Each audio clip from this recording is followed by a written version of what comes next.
Հայ եկեղեցական իրավունքի եկեղեցաիրավական կանոնների ժողովածուն կանոնագիրք հայոցն է, որի բարոյախրատական եւ ծիսադավանական հոդվածների կողքին կան նաեւ հոդվածներ, որոնք վերաբերում են ձեռնադրյալ հոգեվորականի եկեղեցական կարգից ու ծառայությունից հեռացման հարցերին։ Հոգեվորականը եկեղեցական ասպարեզից աշխարհականների դասին է իջեցվում կամ կարգաթող լինելու դեպքում, երբ կամովին է հրաժարվում իր կարգից, կամ կարգալույծ լինելու դեպքում, երբ նրան զրկում են իր կարգից, իսկ ծանրագույն հանցագործությունների դեպքում նաև նզովում։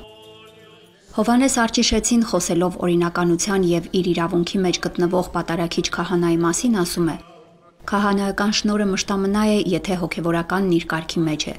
իսկ եթե կարգի մեջ չէ, չի կարող պատարագ մատուցել, չի կարող օգտվել քահանայագործության, խորհուրդների կատարման իրավունքներից եւ ոչ էլ շնորհաբաշխության իրավունքն ունի»։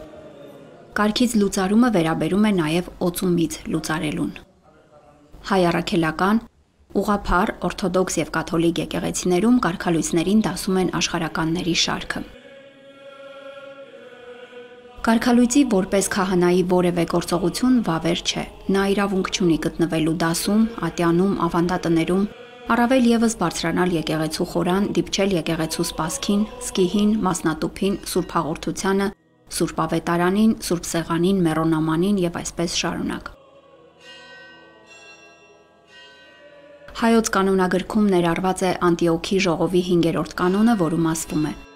Եթե որևէ քահանա կամ սարկավակ արհամարեց իր եպիսկոպոսի հրամանը, երբ եպիսկոպոսը նրան մերժեց եւ հեռացրեց եկեղեցուց, եւ այդ երեցն ու սարկավագը առանձին ժողովվեցին ու Սուրբ սեղան հաստատեցին,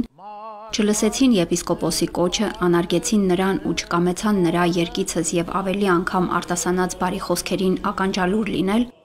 այդպիսիներին պետք է ամբողջությամբ մերժել եւ այլևս մխիթարության խոսք չասել, քանզի այլևս չեն կարող կրկին նույն պատիվն ընդունել։ Իսկ եթե համառեն ու խռովություններ հարուցեն, եկեղեցու վրա արտաքին իշխանությամբ կամ այլ ուժի օգնությամբ ամբող բերեն, այդպիսիներին իբրև խռովարարների պետք է հնազանդեցնել եւ սանձերը քաշել։ Շնորհներից, այդ թվում եւ քահանայական շնորհից զրկվելու իրողությունը պարզաբանվում է շնորհի մասին եկեղեցիների վարդապետություններով։